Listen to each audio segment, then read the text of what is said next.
Hi everybody, Joshua here with the Heavy Piano YouTube channel. Today's video will be a piano tutorial for Peach Bit's Camilla, I'm at Home. This was a request from one of my patrons, Liam, so thanks Liam. If you haven't had a chance to check out my acoustic version of this, or the Synthesia version to kind of get an idea where I'm coming from, I encourage you to do so. This tutorial will be based on the way I played it, more or less for those. So let's get right into it. We have 3 chords for our introduction. We have an A chord, a B chord, and a D chord. But obviously we need to dress them up a little bit to make it sound more like the recording. So I'm gonna voice my A like this with a 6, the F sharp, and a 9 in there, the B natural. I'm gonna voice my B like a B7, kind of keep my voicing on the top the same here. And then for the D, we'll make it like a D major 7 with that 6 in there, where the B becomes the 6th of the D chord. So let's put those together with the rhythm.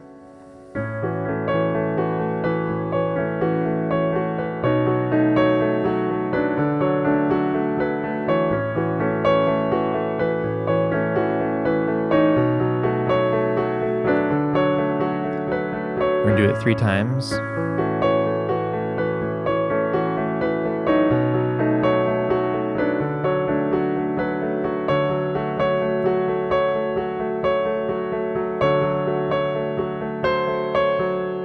I'm doing that C sharp to C natural back to C sharp kind of as a signal for when I'm going to start the verse, which is very similar to the guitar part in the recording.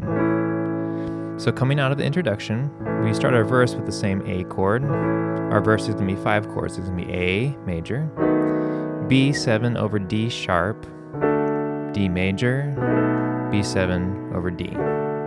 You could also, anytime I say B7 over D sharp, you could also just play a B major chord. So with the melody and those 5 chords,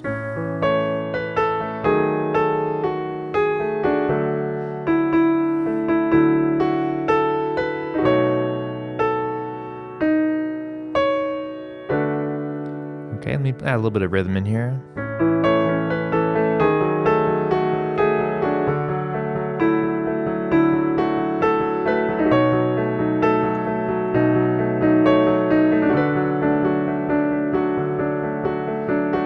All I'm doing is kind of like a little, almost Alberti bass, kind of just outlining the chords in my left hand to add some rhythm, and then alternating some rhythm in my right hand in between the melody. Oops.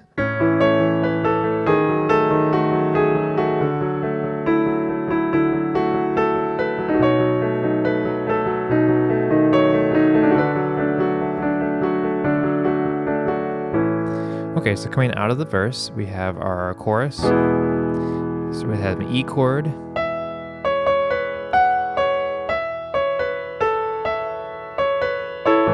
I'm gonna say there's an A chord here. It's kind of implied. It's really brief, and then we go to D. E, A, B, D, E, A, B, D, E, D. Okay, let me play that without interrupting with my voice.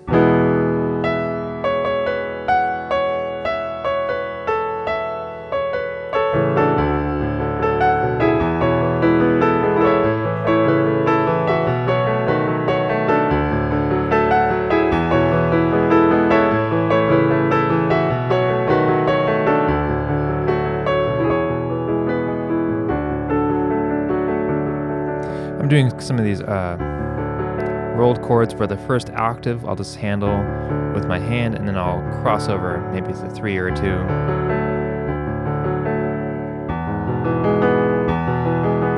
You'll have to find out on your piano what sounds best. Adding that 3rd in there can make it kind of muddy in the left hand. Sometimes it's better to just draw out the notes, and then you can bring them closer together as you get more to the mid-range of your piano. So after our chorus, let's see here. We're gonna go back to the introduction, 3 chords.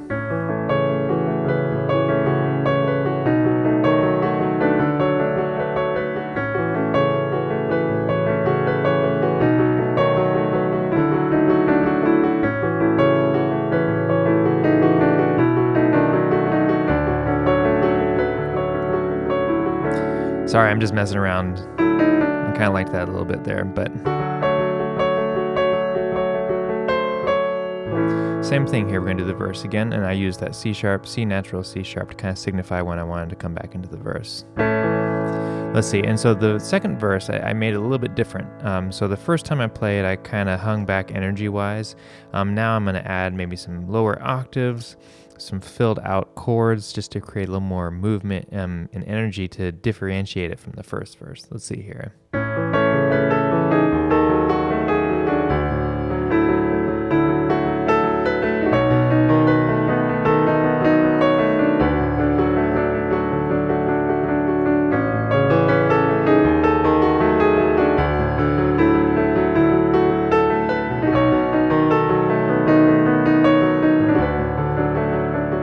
Some of that same kind of rolling chord motion that I used in the first chorus. Okay, so this time we're going to go to a 3-chord pattern. It's going to be A, B7, D. We're going to play this 3 times. The melody on the top is...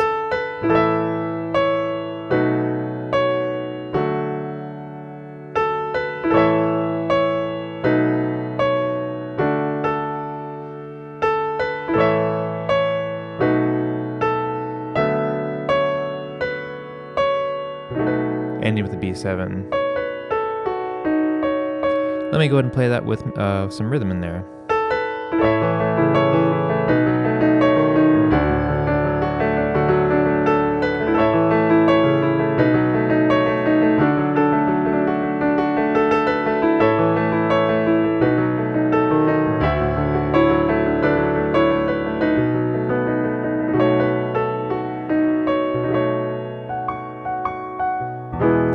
Our chorus again.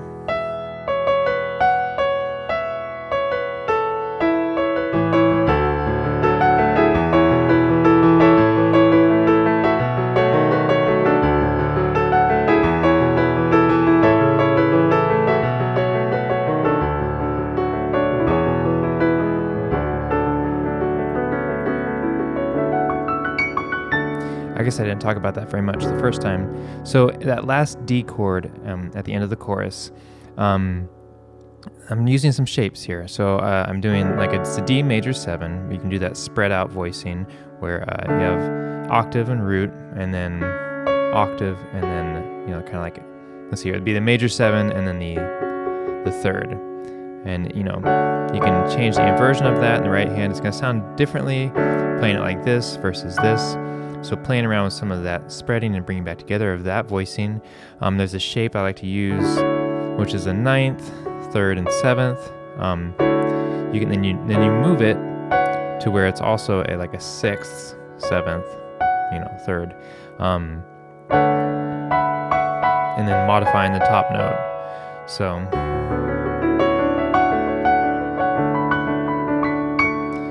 playing around with some of those ideas as you spread out the chord there, kind of how it affects the energy. Just like Peach Pit, they kind of hit that chord and it kind of like rings for a while, trying to emulate some of that, or the way I feel about that little section there. So that's what I'm doing at the end of the choruses each time, kind of playing around with some of that D major 7, D major 9 kind of sound stuff. So we have our second chorus, and then we bring the energy way back. So coming out of that, I have a 4-chord pattern here. It's A, D, B7, and D. And we're going to play that pattern 4 times. But what I did is I played it first 2 times quietly up in the upper octave. I would build it a little bit the second time, and the third time I'd come down to the middle section, drive it, and for the 3rd and 4th times through those progressions, I'd really try to build it into that final part. So coming out of the second chorus,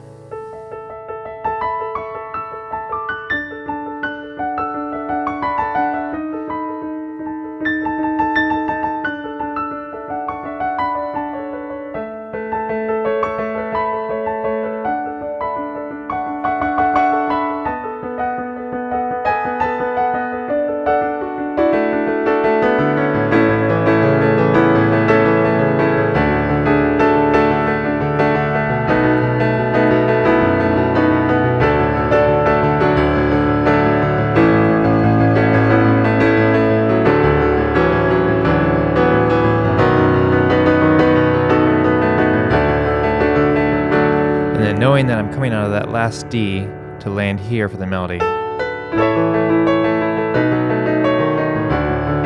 This is that 3-chord A, B, D pattern.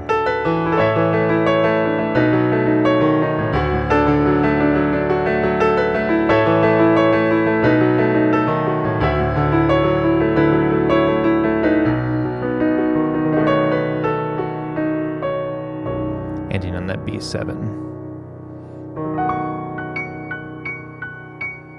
Kind of playing around with the F sharp, C sharp back and forth too as well, and that's kind of in the guitar part.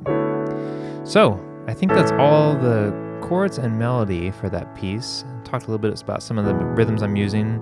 You know, mostly I listen through and I try to copy the parts that I hear, what I can do on the piano. I obviously can't recreate everything, but I do like to try to at least recreate the energy of the piece or the way I feel about the piece. So I hope this is helpful for somebody. Remember, you know, everything that I do is not going to be the way you play. Even if you were to match my notes perfectly and tempo perfectly, it's still going to be the way that you play it. So take this as just kind of like a helpful structure of the song if you want to learn how to play the song. If you have any questions or comments, please leave them below. I really appreciate these requests from my patrons because they're not songs, sometimes I'm aware of them, but they're not really stuff that maybe I listen to a lot. And so it forces me to get in the headspace and the mindset of a band that I maybe don't know much about. And so in doing so, it expands like my own musical knowledge and some of my palette. So thank you. Thank you, Liam, for the request and for your support on Patreon. Big thank you to everybody for watching as well. And I will catch everyone next time.